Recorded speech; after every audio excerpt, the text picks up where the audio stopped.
कि जैन जी अगर एजुटेशन कर रही है तो एंटी नेशनल तो है नहीं, अपने लोग हैं, अपनी नेक्स्ट जनरेशन है। जी सर।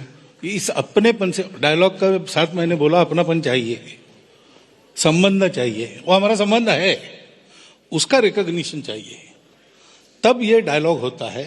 वहाँ की बात हमको समझ में आती है, हमारी बात वहाँ समझ में आती है। ये अपनी नेक्स्ट जनरेशन है। जी सर।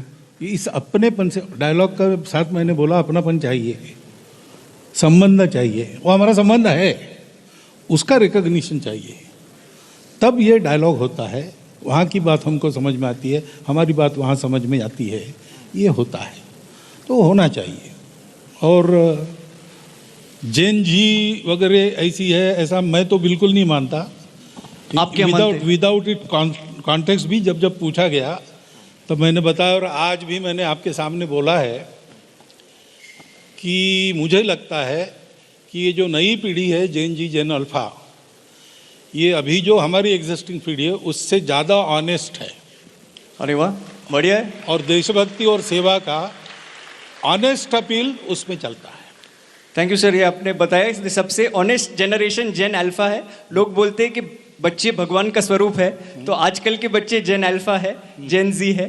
पर सर तो कई बार ऐसे विषय आता है कि जैसे अभी प्रोटेस्ट में, आंदोलन में हुआ था कि ये बच्चे जो भगवान का स्वरूप है उन पे कई बार जो इनोसेंट है उन पे कई बार लाठीचार्ज होता है, पैलेट गन फायरिंग हुआ था। तो ये सारे विषय के और एक बात, हाँ, आपका क्या मानना है ये होना चाहिए? ये जो बातें हैं ना जी, ये क्यों हुआ, क्या हुआ, इसके कारणों में जाना पड़ेगा, जिसके लिए जो जानकारी चाहिए मेरे पास नहीं है, आपके पास भी पूरी नहीं होगी ऐसा मुझे लगता है जी।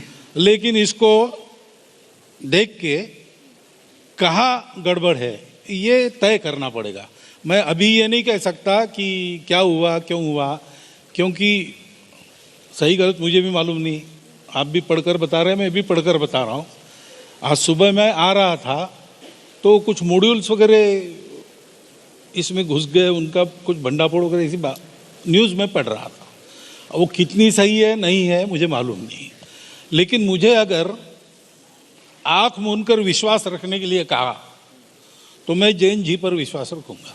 क्या बात है, वाह। अभी आपने एक चीज बताई जैन जी के बारे में कि आप वो ऑनेस्ट है, आप आंख बंद करके उन पे विश्वास करते हैं। और आपने एक बहुत महत्वपूर्ण बात बताई एजुकेशन के बारे में और शिक्षा के बारे में। ये संस्था में 300 अभी शिक्षक बैठे हैं, principals and owners of schools, they are also a part of this conversation sir.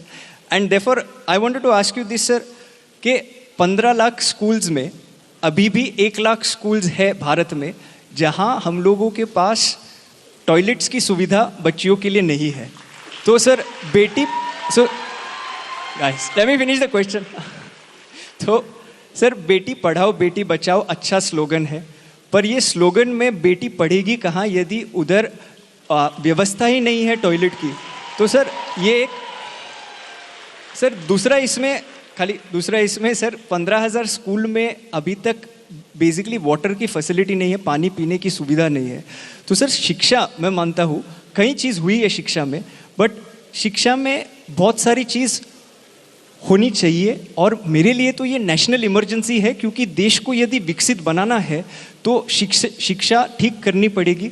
तो आप ये मानते हैं कि that the next generation to become stronger we should focus more on education, and if so what is the one education reform that you propose sir?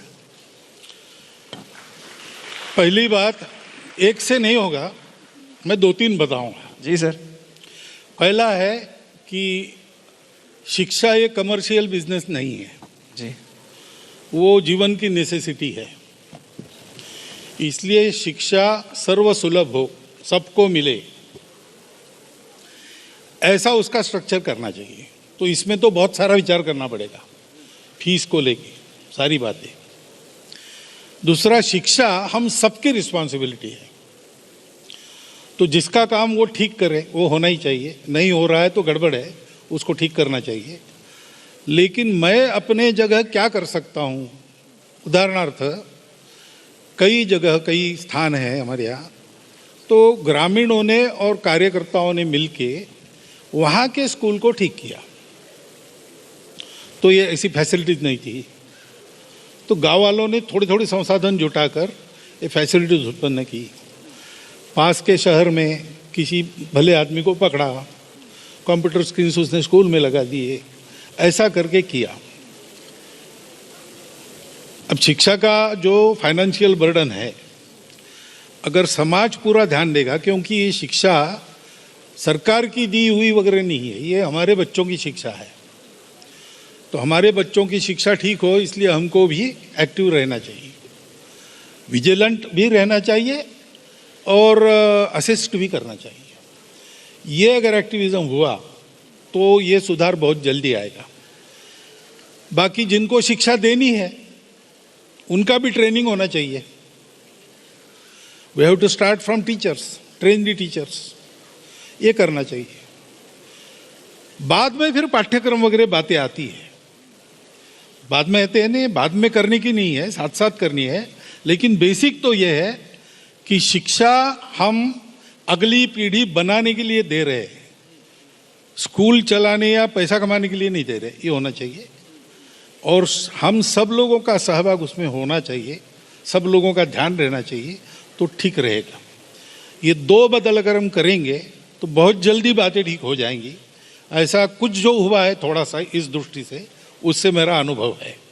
और बोल ही देता हूँ मैं, आप लोग भी कुछ ऐसा प्रोजेक्ट लेंगे आगे, 15 साल हो गए, अब हमारी एक ताकत बन गई है, उसके भरोसे ऐसा अगर समाज को साथ लेकर शिक्षा में कुछ ठीक ठाक करना, ऐसा आप लोग करने लगे तो इस प्रयास में और बहुत एक बड़ी प्रयास की मात्रा जुड़ जाएगी। Thank you. प्रयास ये रहेगा कि एजुकेशन में भी अभी ऑन ग्राउंड जाके स्कूल्स में क्या कर सकते हैं, इन टर्म्स ऑफ इंफ्रास्ट्रक्चर वगैरह भी क्या करना है, कैसे करना है, वो करेंगे।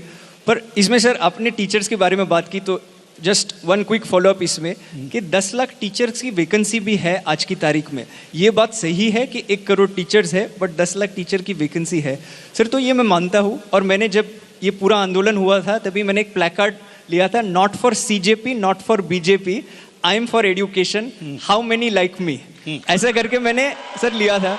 तो पर सर इसमें सुझाव हम लोग ने दिया था कि please form a committee of experts, and वो कमिटी ऑफ एक्सपर्ट्स बनाई गई जो ए पॉलिटिकल कमिटी है सर।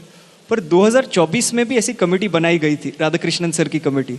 ये कमिटीज बनाते रहते हैं हर सरकार सर, पर सर कोई सरकार ने 6% अब तक एजुकेशन को बजट नहीं दिया है।